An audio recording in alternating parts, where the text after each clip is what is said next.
If you've watched the show Above the Bar in the past, you know that we discuss primarily legal topics, common legal and not so common legal, things like bankruptcy and divorce and prenuptials.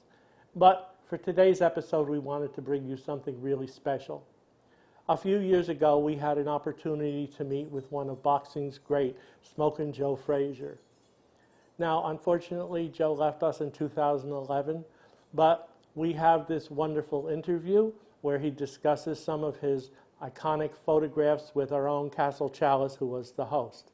So let's take a look, sit back and enjoy our meeting with Smokin Joe Frazier. I'm Bob Ward, and this is Above the Bar.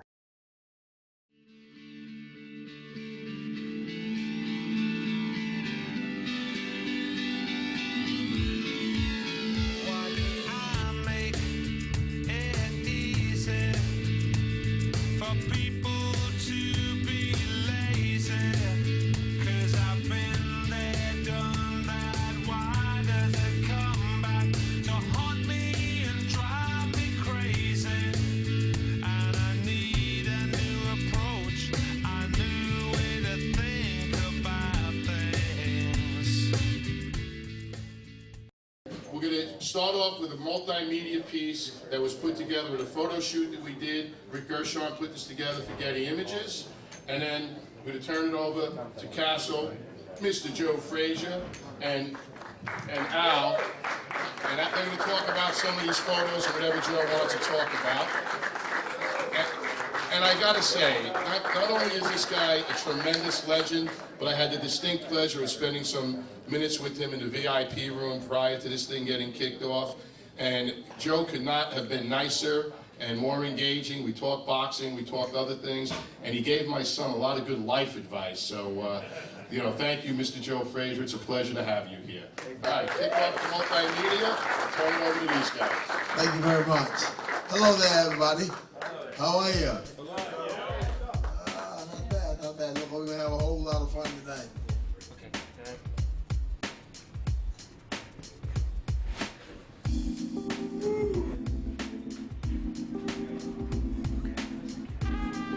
Angry, just like... Yeah, my name is Al Bello, and I'm a sports photographer at Getty Images. Do a lot of event coverage, and I occasionally do portrait work with athletes and some feature work with involving sports. I went down to Philadelphia to photograph Joe Frazier. I had a chance to do a portrait shoot with him. We went to his gym. My name is Smokin Joe Frazier, sharp as a razor. Well, there's been so much moments, so therefore, I don't even know where you're going to start from. Number one, when Mom gave birth to me. That was my greatest moment. Joe Frazier was an Olympic gold medalist in 1964. Joe Frazier went on to be the first guy to ever soundly defeat Muhammad Ali and take the heavyweight championship. The butterfly. Muhammad, God bless him. I hope that he's doing well. Like myself, I got a walking cane. We had some good moments. We had three of the greatest fights in history. There's no doubt about that, And let's get one serious one. Yes, Joe Frazier. When I set up the backgrounds and set up my lights for photographing Joe, I had two different backgrounds set up, and I was going to do one setup in the ring. So basically, three things I wanted to accomplish. And go. Good. Keep going, little. Good. The first one was on a white background. I had lit the studio area very harshly because A, because he was a boxer, and B, he was a very dominant, strong athlete in his day. Look at that body. And, oh, 2 tickets to the gun show, Joe Frazier. The second background I did was more with continuous light, and I wanted to show his face and let everything else fade off into the background. Then when we got him in the ring, it was a no-brainer because he had all the paraphernalia on the wall and the ring in the foreground. So once you have that, you just put Joe in center stage, and I kind of spotlit him as like he was the star of his gym, which is what he is. That's it. That's it. Good. When Joe started throwing his left hooks in the ring, it was a great feeling for me because I'm living my dream, my moment of going, here it is. I'm finally getting a chance to photograph this guy in action, and watching him throw those left hooks was, in a way, putting myself in the living room with my father when I was like 6 years old, watching him fight Muhammad Ali in the Thrilla Manila. In some strange way, it was like I'm at peace with myself now because I had a chance to do something that I've always wanted to do. That's it. That's it. It's a wrap. And now the time is near. The time is here. Check my hopes and prepare. I say to take the dare, not in a shy way. Well, that's their right. But come to fight, I'll fight them my way.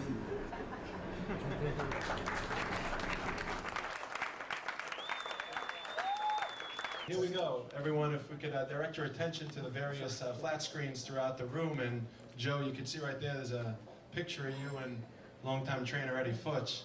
That was in about 1967 or so, would you say? I would say yes, but Eddie been with me from the beginning. Let's say from maybe day one. I started off, Eddie was always there because Eddie was the lookout man for the good, bad, and the ugly guys.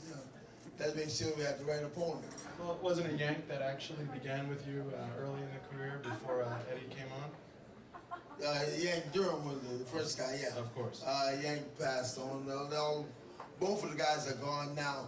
But Yank was the guy that started me off, and like between Yank and myself and a guy named Duke Dugan was over the gym. I used to come to the gym so late in the afternoon that they gave me a key to the gym so I could train by myself. So music was my timekeeper. Let's say some of you guys remember the 45. It played for like maybe 6 minutes, 7 minutes, So they were my timekeeper to make sure that I work out every day in the gymnasium.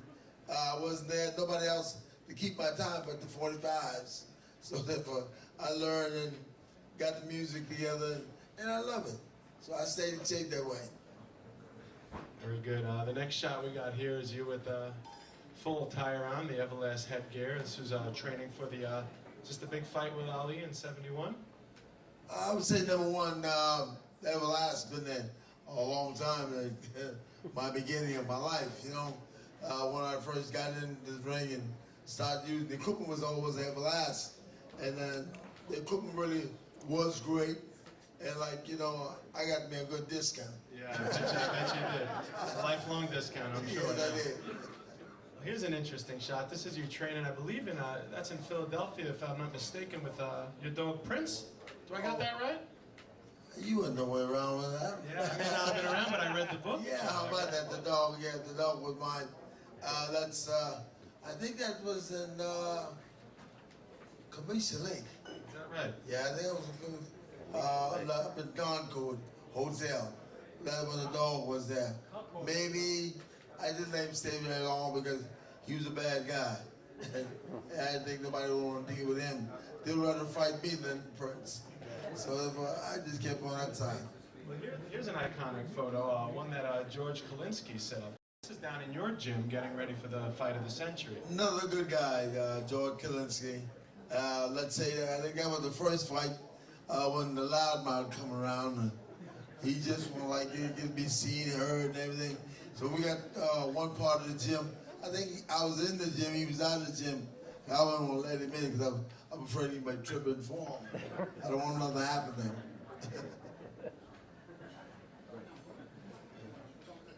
All right, good. Here's a picture of you working the speed bag, also down in your gym in Philadelphia.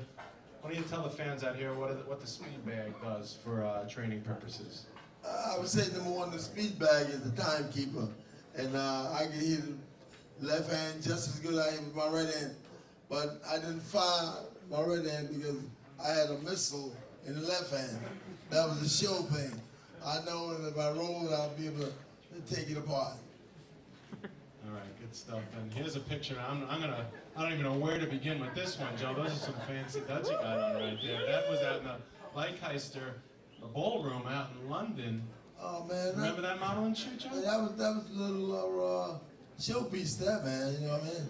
But there were niggas. I'm just wondering what's up. I think I said it right? I'm just wondering with those high heels you had on there. I don't know. Were you able to do your road work in those shoes? Oh man, I don't know what I got on there now. They don't look like belong to mama, none of them, so, or my sisters, but they were niggas. And Knickers. Okay. Well, I'm glad I ain't said another word, you know? I got it all. Knickers. That'll work. Here's an interesting shot. This is you throwing a nice reaching right uppercut to Jerry Quarry of 1974. You TKO'd him right here at Madison Square Garden in the 5th round, but this was only 5 years after a previous TKO of Quarry in the 7th on cuts, which, by the way, earned you and Joe and Jerry a 1969 Ring Magazine Fight of the Year. What do you remember about that fight? Well, Jerry was a good guy, there's no doubt about that. But then, like sometimes when you drag your family in, like the sporting world or any kind of business, you don't quite get it the way it should be, you know what I mean? Dad was always there, I think it was a brother-in-law or somebody, and they didn't let Jerry work through the kind of work he really needed for the fight. But God bless him, he was a good guy. Tough Irish kid, if I'm not mistaken. Was it his father, Joe, that had the words hard luck tattooed on his hands? Did you hear that one? Had what? I think he had the words hard luck tattooed. It was just something I think I read in your book about the tough background that Jerry Quarry came from, and he looks like he put up a decent fight when he was in there with you.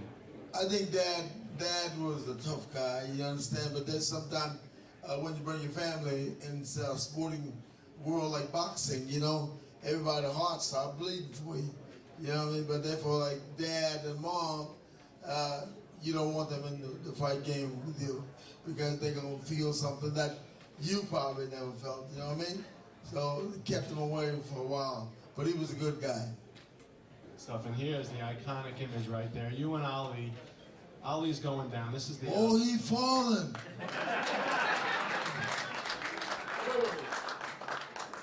Joe, this was the 15th round. Ali knew he needed a knockout to win this fight. He knew he was down on points. He comes into this round, throws a couple of 1-2 combinations.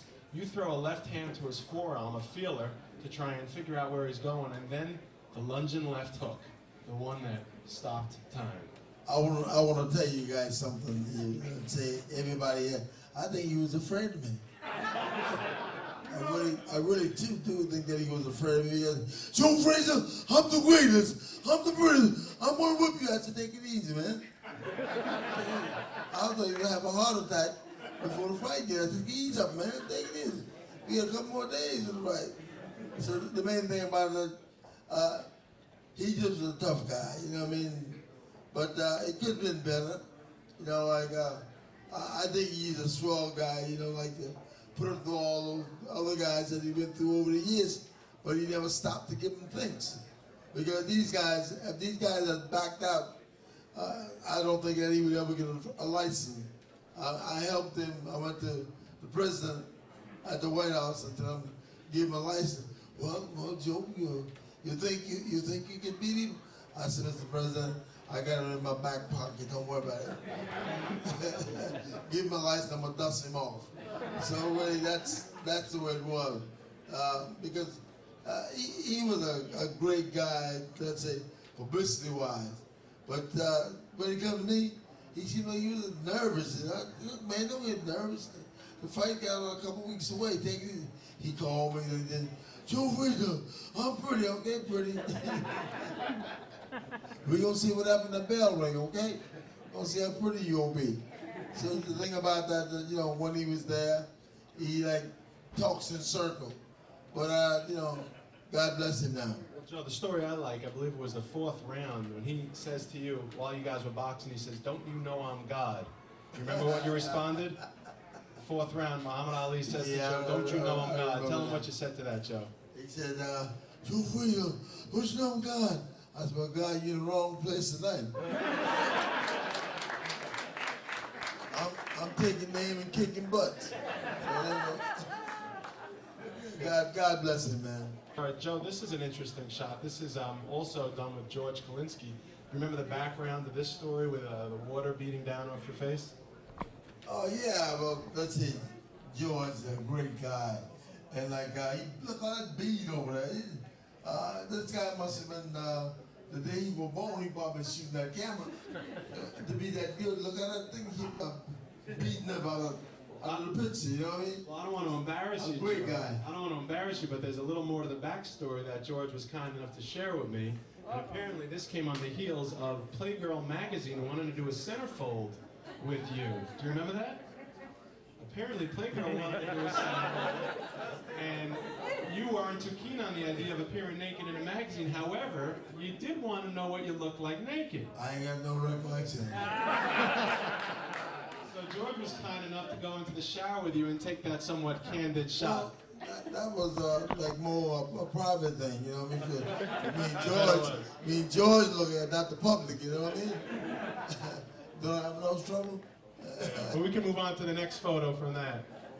And this is a classic shot. What makes this shot so beautiful, everyone take a look, see if you can identify who's that referee standing between the two boxes. I'll give you a hint. It's an idol of Joe Frazier's. That's right, June 17th, 1974. Yeah, Joe Louis. Well, when I punched a couple shots and he went down, and then like Joe Louis guy said, "Yo, come on back, Joe, come on back, come on back." I said, "The man hurt. Come on, take him out of there. Don't worry." So really, he had no feeling because he had been there. This is another iconic George Kalinsky photo. This is actually the last time that Joe Louis ever stepped foot in a boxing ring while you were punching the stuffing out of Jerry Quarry. Right there. It's a classic shot. He was a great guy. There's no doubt about that. I met him several times in Caesars in Vegas, and all he had to do was walk around and try to get to spend more money. I'm sure That he was a could do bad that job. He got paid for it. And here's a good shot of Ali going down again. This is a lot of boxing royalty in attendance tonight, as you heard earlier. Frank Sinatra ringside taking photographs. Great Willie Pep, Joe Louis, Gene Tunney, Everybody Sugar Ray was there. Robinson. Yeah, this was a moment in time that will forever be cemented in sports fans and non-sports fans alike's memory.